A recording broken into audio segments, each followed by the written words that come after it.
ಸರ್ಕಾರಿ ಆಜ್ಞೆ ಪ್ರಕಾರ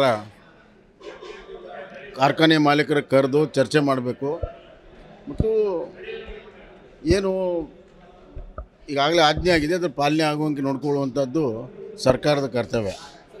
ಕೇವಲ ಘೋಷಣೆ ಮಾಡಿದರೆ ಆಗಲ್ಲ, ಅದೆಲ್ಲ ಸರ್ಕಾರ ಜವಾಬ್ದಾರಿ. ಯಾಕಂದರೆ ಇವರೆಲ್ಲ ಕಾರ್ಖಾನೆ ಮಾಲೀಕರಲ್ಲಿ ಮುಖ್ಯಮಂತ್ರಿ ಸಭೆ ಭಾಗವಹಿಸಿದರು.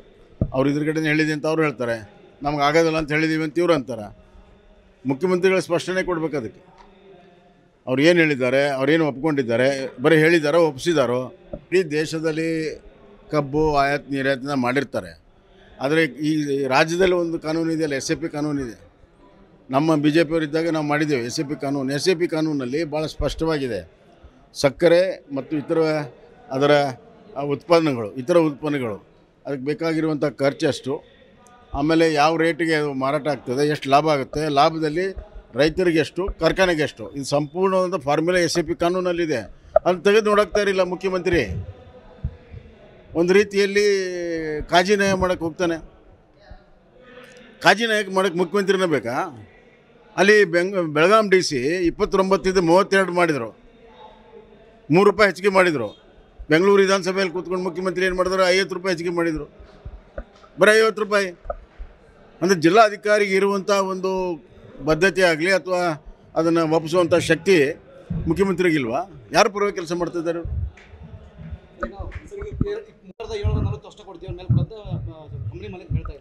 ಅಂದರೆ ಸರ್ಕಾರದ ಜವಾಬ್ದಾರಿ. ಈಗ ಅವರೇ ನಿಗದಿ ಮಾಡಿರೋ ರೇಟನ್ನು ಕೊಡಿಸುವಂಥ ಜವಾಬ್ದಾರಿ ಸರ್ಕಾರದ್ದು. ಅಲ್ಲ, FRP ಇಡೀ ದೇಶದಲ್ಲಿರ್ತದೆ. ಒಂದೊಂದು ರಾಜ್ಯದಲ್ಲಿ ಈಗ ಮಹಾರಾಷ್ಟ್ರದಾಗ ಯಾಕೆ ಇದು ಇಲ್ಲಪ್ಪ ಗಲಾಟೆ ಎಲ್ಲ, ಗುಜರಾತಲ್ಲಿ ಯಾಕೆಂದರೆ FRP ಮೇಲೆ ಕೊಟ್ಟಿದ್ದಾರೆ ಅವರು, ಗೊತ್ತಾಯ್ತಾ? ಬೇರೆ ರಾಜ್ಯದಲ್ಲಿ ಯಾಕಿಲ್ಲ, ಇಲ್ಲಿ ಯಾಕಿದೆ? ಅದು ಇನ್ನೊಂದು ಕಾನೂನು SAP ಕಾನೂನು ಯಾಕೆ ತೆಗೆದು ನೋಡ್ತಾ ಇಲ್ಲ? ರಿಕವರಿದೇ ಒಂದು ಸ್ಕ್ಯಾಮ್. ರಿಕವರಿನ ರೈತನ ಬದಿಗಿಟ್ಟು ರಿಕವರಿ ರೇಟ್ ತೋರಿಸ್ತಾ ಇದ್ದಾರೆ. ಆ ಕಾರಣಕ್ಕೆ ನೋಡ್ರಿ, ರಿಕವರಿ ತೀರ್ಮಾನ ಮಾಡೋದು ಕೂಡ ಕೇನ್ ಕಮಿಷನರ್ ಅಲ್ವಾ? ಅಲ್ಲಿ ಸಂಸ್ಥೆ ಇದೆ, ನಿಜಲಿಂಗಪ್ಪ ಸಂಸ್ಥೆ ಇದೆ ಬೆಳಗಾಂನಲ್ಲಿ. ಅಲ್ಲಿ ಟೆಸ್ಟ್ ಮಾಡಿ ರಿಕವರಿ ಮಾಡ್ತಾರೆ. ಸೊ ಅದು ಸರ್ಕಾರನೇ ಮಾಡುವಂಥದ್ದು. ಅದನ್ನು ಪಾರದರ್ಶಕವಾಗಿ ಮಾಡಬೇಕು. ರಿಕವರಿ ಇದನ್ನು ಕೂಡ ಪಾರದರ್ಶಕವಾಗಿ ಮಾಡಬೇಕು.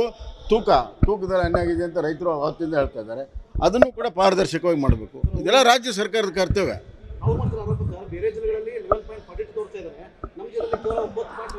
ಅದು ಸರ್ಕಾರದ ಕೆಲಸ ರೀ, ರಿಕವರಿ ಮಾಡೋದು ಕೇನ್ ಕಮಿಷನರ್ ಕೆಲಸ. ಕೇನ್ ಕಮಿಷನರ್ DC ಬರೀಲಿ, ಕೇನ್ ಕಮಿಷನರ್ DC ಬರೀಲಿ, ಇಲ್ಲಿ ನಮ್ಮ ರೈತರು ಈ ಥರ ಕಂಪ್ಲೇಂಟ್ ಮಾಡಿದ್ದಾರೆ, ಇದನ್ನು ಮತ್ತೊಮ್ಮೆ ರಿಕವರಿ ಮಾಡಿ ಅಂತೇಳಿ ಸಂಸ್ಥೆ ಕಳಿಸಿ ಬರೀಲಿ. 2 ದಿವಸ ರಿಕವರಿ ಬರ್ತದೆ. ಬೆಳಗಾಂ DC, ಬಿಜಾಪುರ DC ಯಾವ ರೀತಿ ಕೆಲಸ ಮಾಡ್ತಾರೆ ಆ ಥರ ಹಾವೇರಿ DC ಕೆಲಸ ಮಾಡಬೇಕು. ಯಾಕೆ ಮಾಡಲ್ಲ? ಯಾಕೆ ಇವರು ರಾಜಕೀಯವಾಗಿ ಏನು ಯಾರು ಹೇಳೋರು ಕೇಳೋರು ಯಾರು? ಫ್ಯಾಕ್ಟರಿ ಓನರ್ಸ್ 8% ಪ್ರತಿ ಟನ್ಗೆ ಕಟ್ ಮಾಡ್ತಾರೆ. ಅದನ್ನು ಕೂಡ ಸರ್ಕಾರ ಯಾವ ಕ್ರಮ ತಗೊಂಡಿಲ್ಲ. ರೈತರು ಅದ್ರ ಬಗ್ಗೆ ಇವೆಲ್ಲವೂ ಕೂಡ ಸರ್ಕಾರ ನೋಡಿ, ಟೋಟಲ್ ಕೇನ್ ಕ್ರಷಿಂಗ್ನಿಂದ ಹಿಡಿದು ರೇಟ್ ಫಿಕ್ಸ್ ಮಾಡೋದರಿಂದ ಹಿಡಿದು ಎಲ್ಲವೂ ಕೂಡ ರಾಜ್ಯ ಸರ್ಕಾರದ ನಿಯಂತ್ರಣದಲ್ಲಿದೆ. ಇಲ್ಲಿ ಟ್ಯಾಕ್ಸ್ ತಗೊಳ್ತಾರೆ ರಾಜ್ಯ ಸರ್ಕಾರ. ಟ್ಯಾಕ್ಸ್ ಶುಗರ್ ಕೇನ್ ಪ್ರೊಡಕ್ಷನ್ದ ಟ್ಯಾಕ್ಸ್ ಬರುತ್ತಲ್ವ, ಆ ಟ್ಯಾಕ್ಸ್ ಪ್ರಕಾರ ಅದ್ರ ಲಾಭ ಬರುತ್ತೆ. ಅದಕ್ಕೆ ನ್ಯಾಯ ಕೊಡಿಸ್ಬೇಕಲ್ಲ. ಆ ಕೆಲಸ ಸರ್ಕಾರದ್ದು ಮಾಡಲಿ.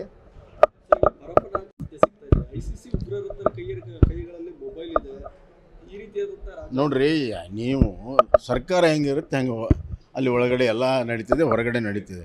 ನೀವು SDPI PFI ಕೇಸ್ಗಳನ್ನು ವಿಡ್ರಾ ಮಾಡ್ತೀರಿ.